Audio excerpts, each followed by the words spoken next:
ओम नमः शिवाय।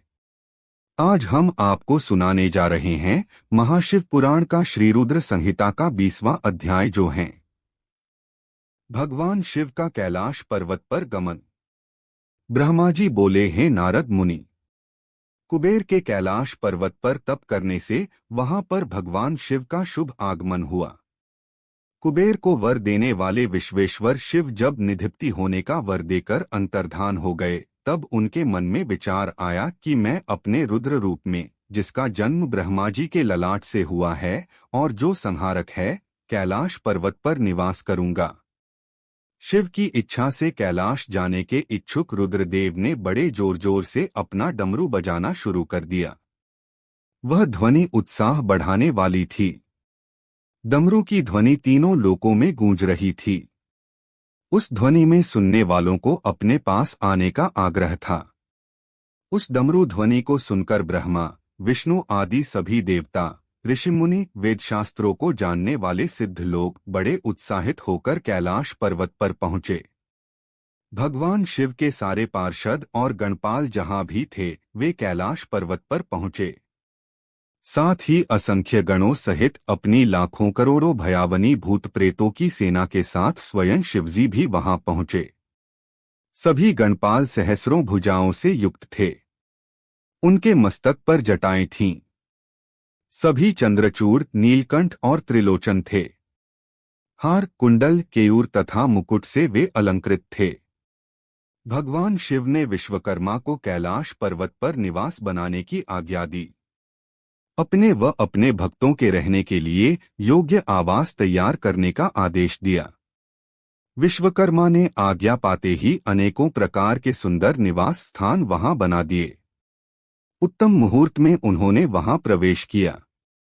इस मधुर बेला पर सभी देवताओं, ऋषिमुनियों और सिद्धों सहित ब्रह्मा और विष्णु जी ने शिवजी व उमा का अभिषेक किया। विभिन्न प्रकार से उनकी पूजा अर्चना और स्तुति की। प्रभु की आरती उतारी। उस समय आकाश में फूलों की वर्षा हुई। इस समय चारों ओर भगवान शिव तथा देवी उमा की जय जयकार हो रही थी। सभी की स्तुति से प्रसन्न होकर भगवान शिव ने उन्हें उनकी इच्छा के अनुसार वरदान दिया तथा उन्हें अभीष्ट और मनोवांछित वस्तुएं भेंट कीं। तत्पश्चात भगवान शंकर की आज्ञा लेकर सभी देवता अपने अपने निवास को चले गए। कुबेर भी भगवान शिव की आज्ञा पाकर अपने स्थान अलकापुरी को चले गए। तत्पश्चात भगवान शंभु वहां निवास करने लगे। वे योग साधना में लीन होकर ध्यान में मग्न रहते। कुछ समय तक वहां अकेले निवास करने के बाद उन्होंने दक्षकन्या देवी सती को पत्नी रूप में प्राप्त कर लिया।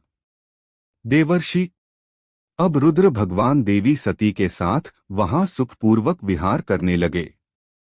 हे नारद, इस प्रकार मैंने तुम्हें भगवान शिव के रुद्र अवतार का वर्णन और उनके कैलाश पर आगमन की उत्तम कथा सुनाई है। तुम्हें शिवजी व कुबेर की मित्रता और भगवान शिव की विभिन्न लीलाओं के विषय में बताया है। उनकी भक्ति तीनों लोकों का सुख प्रदान करने वाली तथा मनोवांछित फलों को देने वाली है।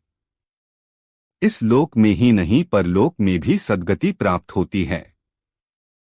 इस कथा को जो भी मनुष्य एकाग्र होकर सुनता या पढ़ता है, वह इस लोक में सुख और भोगों को पाकर मोक्ष को प्राप्त होता है। नारद जी ने ब्रह्मा जी का धन्यवाद किया और उनकी स्तुति की। वे बोले कि प्रभु, आपने मुझे इस अमृत कथा को सुनाया है। आप महाज्ञानी हैं। आप सभी की इच्छाओं को पूर्ण करते हैं। मैं आपका आभारी हूं। शिव चरित्र जैसा श्रेष्ठ ज्ञान आपने मुझे दिया है। हे प्रभु, मैं आपको बारंबार नमन करता हूं।